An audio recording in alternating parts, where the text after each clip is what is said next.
Hello दोस्तों, कैसे हैं आप। और आज राब्ता का तीसरा एपिसोड है और अगर आप यूं ही साथ देते रहे तो इंशाल्लाह जो मैंने प्रॉमिस किया था कि 7 दिन लगातार रिकॉर्डिंग करूंगा और आपके रूबरू होऊंगा, I think together we'll achieve that aim. And आज मैं कोई नया टॉपिक नहीं शुरू कर रहा हूं क्योंकि कुछ चंद बातें हैं जो कल वाला जो अपना मौजू था, सेटबैक्स एंड कमबैक्स, उसमें कुछ बातें रह गई थी एंड कुछ आप लोगों के कमेंट्स थे। मैंने सोचा कि आज उनको पहले डिस्कस कर लिया जाए और फिर आगे बढ़ेंगे। ज़िंदगी लंबी है, सफ़र लंबा है और यूं ही साथ साथ चलते रहेंगे। दूसरी बात ये कि जो आप कमेंट डालते हैं, आई वुड रिक्वेस्ट, तारीफ़ किसको अच्छी नहीं लगती है, बट उसके साथ साथ अगर जो टॉपिक है जिस पे चर्चा हो रही है, अगर उस पर भी आप कमेंट्स डालें, अपने थॉट प्रोसेसेस, अपना व्यू डालें उस पर्टिकुलर टॉपिक के बारे में, तो I think we can learn a lot from each other. जैसे मैं आपको एक छोटी सी एग्जांपल देता हूँ। मेरे एक बहुत ही अजीज़ दोस्त हैं, झा साहब हैं, जो दिल्ली में रहते हैं, और कल उन्होंने मेरे को फ़ोन किया और मेरे से पूछा कि तुमने अपनी पोइट्री में लिखा था कि ए खुदा तुझसे अभी खफा नहीं हूँ मैं, तो इट मीन्स कि खफा होने का चांस है, हो सकते हो आगे। And I never thought like that. And I thought कि हाँ खुदा, मैं तुझसे खफा नहीं हूँ। बट जब उन्होंने बताया तो उस बात पे मैंने गौर किया, और सही बात है कि एंड में तो मैंने बोला कि खफा नहीं होना चाहिए, रूठना नहीं चाहिए। और शुरू में मैं कह रहा हूँ कि ए खुदा तुझसे अभी खफा नहीं हूँ मैं। So there is a possibility कि आगे जाके खुदा मैं तुझसे खफा हो सकता हूँ। सो it was totally a different perspective. I could see the same thing from a different prism, and that was the entire aim of starting this concept called राब्ता, कि एक दूसरे से ही हम लोग सीख सकते हैं।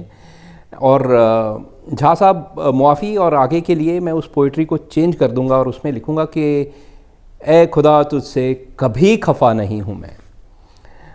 That was very interesting thing. और ऐसे ही आप अपने कमेंट्स डालते रहिए और हम I will keep sharing all those things. जैसे कि मेरे एक और बहुत ही अजीज़ दोस्त हैं, दीपक भट्ट साहब, लखनऊ से हैं। उन्होंने बहुत ही अच्छा एक प्रोज़, एक छोटी सी पोइट्री अपने कमेंट्स में मेरे को भेजी है, जो मैं आपके साथ, दीपक, विद योर परमिशन में आए। और वो लिखते हैं कि दौर गमे ज़िंदगी में कुछ ऐसे भी आए, ए सनम हम तुम पे, ए सनम हम तुम पर गुस्साए, चीखे और चिल्लाए अकेले में, फिर फूट फूट के आंसू भी बहाए, पर फिर तुम ही तो हमें बतलाए, पर फिर तुम ही तो हमें बतलाए कि वो दौरे गम नहीं था, इम्तिहान था इश्क का मेरा, जो इसे समझ गया वो हो गया तेरा। इम्तिहान था इश्क का मेरा, जो उसे समझ गया हो गया तेरा। ब्यूटीफुल, बहुत ही खूबसूरत एहसास है और बहुत ही सुंदर लफ्ज़ों में दीपक साहब ने इसको पेश किया है। एंड दूसरी बात यह है कि जब आप कमेंट्स डालते भी हैं और अगर वो मेरी सोच के साथ मैच नहीं भी करता, तो I think it's okay, because जो इंटेलेक्चुअल डिसेंट है वो होना भी ज़रूरी है। नहीं तो हम एक दूसरे से सीख ही नहीं पाएंगे। हम चलते जाएंगे अपनी सोच पर, अपने बिलीफ सिस्टम्स को लेकर। Very nice poetry, good effort, good initiative, but जो अपना मकसद है वो तो है एक दूसरे से सीखना। तो अब आते हैं जो अपना मौजू था, सेटबैक्स वर्सेस कमबैक्स। तो सेटबैक्स में मैं आज टच अपॉन करना चाहूँगा emotional setbacks, specially in relationships. It could be a breakup, किसी ने आपको छोड़ दिया, कोई छोड़ के चला गया, या किसी से बहुत गहरा जो है वो मन मुटाव हो गया। तो ऐसा होता क्यों है, क्यों हम फ्रस्ट्रेटेड हो जाते हैं जब हमें इम्पोर्टेंस नहीं मिलती। और क्यों खुद को अपने आप में समेटने की फिर कोशिश करते हैं? मेरा मानना ये है कि हम सब अपनी अपनी ज़िंदगी के हीरो होते हैं.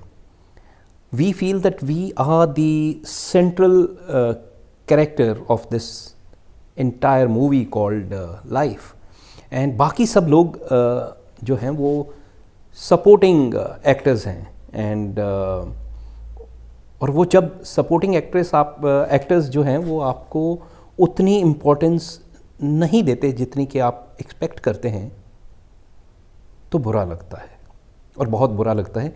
And that is why I think we get depressed and feel that it's a emotional setback. तो क्या किया जाए?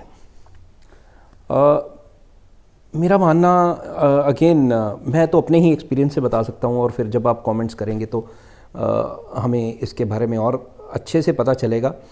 और मैं अपना पॉइंट ऑफ व्यू देने के लिए अगेन एक trees, as I had said yesterday that I consider them as my mentors, और उन्हीं की एक और एग्जांपल लूँगा. और वो एग्जांपल ये है कि जब पत्ता शाख से टूट कर गिरता है, वो उससे लड़ता नहीं, छटपटाता नहीं, ही लेट गो. और आपने देखा होगा कि जब हवा चल रही है, वो अगर हवा इधर लेके जा रही तो ऐसे जा रहा है, इधर जा रही है तो ऐसे जा रहा है. So he has surrendered. He's let go of the tree and everything else, and I think that he has a strong faith कि जो उसका खुदा है वो उसको आराम से उसकी जो मंजिल है धरती तक धीरे धीरे पहुंचा ही देगा. ना ही तो वो गिरने की जल्दी करता है और ना ही रास्ते में छटपटाता है.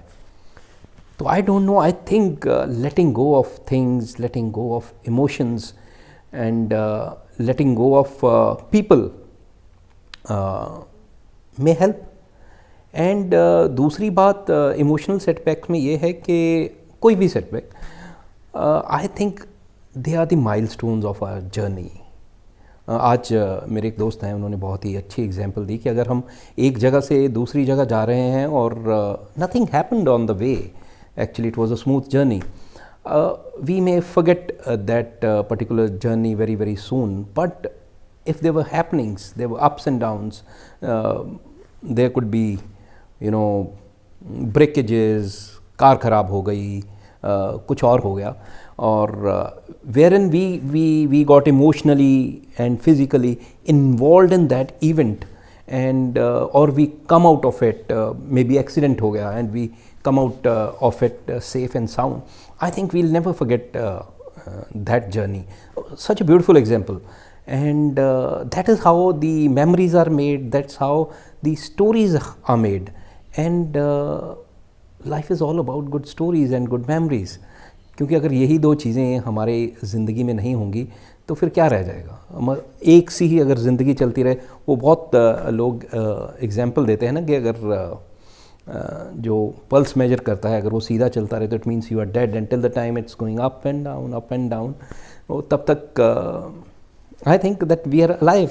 एंड मेरा एक और फेवरेट कोट है that no matter how thin the slices, it will always have two sides to it. So अगर दुख है तो सुख भी होगा, और अगर सुख है तो दुख भी होगा. कोई भी चीज़ अपने no thesis is complete without an antithesis. रात है तभी तो दिन है, नहीं तो दिन की इम्पोर्टेंस, अगर हमेशा रोशनी रहेगी तो हमें उस रोशनी की इम्पोर्टेंस शायद पता ही ना चले. और अगर सेटबैक्स नहीं लगेंगे तो हम आई डोंट थिंक कि हमें अच्छे दिनों की गुड मेमोरीज़ होंगी हमारे पास, और हम उनको इतना इन्जॉय कर पाएंगे. सो आई थिंक ये दोनों चीज़ें हैंड इन हैंड चलती हैं. And after all life is a package, and इस पैकेज में आप तो मुझसे बेहतर जानते हैं कि सबको अपने अपने हिस्से का शेयर मिलता है उसमें, द बैग ऑफ गुडीज़, जिसमें सुख भी है, दुख भी है, कुछ हंसी है, हैप्पीनेस है, सॉरोज़ हैं, टीयर्स हैं, लाफ्टर है. तो so and you have to play with the cards which are dealt to you. So जिसके पास गुडीज़ का जैसा जैसा बैग आया है उसी के हिसाब से हमें चलना पड़ेगा. और अगर हम किसी चीज़ से बंध के रह जाएंगे तो बहुत प्रॉब्लम हो जाती है. So I think this is my point of view. लेकिन आपको आज प्रॉमिस करना होगा कि आप इस चीज़ पर अपना पॉइंट ऑफ व्यू ज़रूर देंगे और make all of us wiser. And if you have a good story to tell, please share with us, and I'll read that out to everyone. And as I always say that sharing is caring, and how can I live without giving a poetry. मेरा promise था आपसे शुरू से ही. तो ये तेरा मेरा राब्ता, ये तेरा मेरा राब्ता हर रह गुज़र को नापता, वाबस्ता हर शख्स से न तोलता न नापता. No judgements. वाबस्ता हर शख्स से न तोलता न नापता, न तंज कोई न लकीर कोई. No differences. न तंज कोई न लकीर कोई, न नफ़रतों से वास्ता. गुज़रा जो भी करीब से रकीब से हबीब से, गुज़रा जो भी करीब से रकीब से हबीब से. न मलाल कोई न रंज कोई, न मलाल कोई न रंज कोई, न शिकवा उसकी बात का. पर पर्वतों को काट कर हम बना लें अपना रास्ता. पर्वतों को काट के हम बना लें अपना रास्ता. ये तेरा मेरा राब्ता, हर मुकाम का है ये रास्ता. जी हाँ, अगर हम ऐसे ही साथ साथ चलते रहे तो ज़रूर हम सब अपनी अपनी मंजिल पर पहुँचेंगे. तो आप साथ यूं ही बने रहिए और अपना खुश रहिए, अपना ख्याल रखिए, and be safe, be healthy. And हम कल मिलेंगे इसी टाइम.